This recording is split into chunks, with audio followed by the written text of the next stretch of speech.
Then, biyup, irregular verb.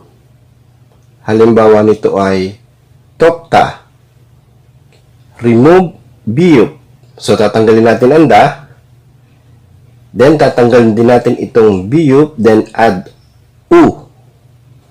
Kaya magiging tou. Then, seyo. Tou seyo. Please help.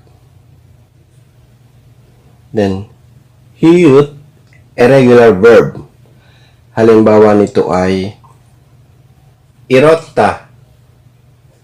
To be like this. So, remove da, then remove hiyut. Kaya magiging iro. Add natin.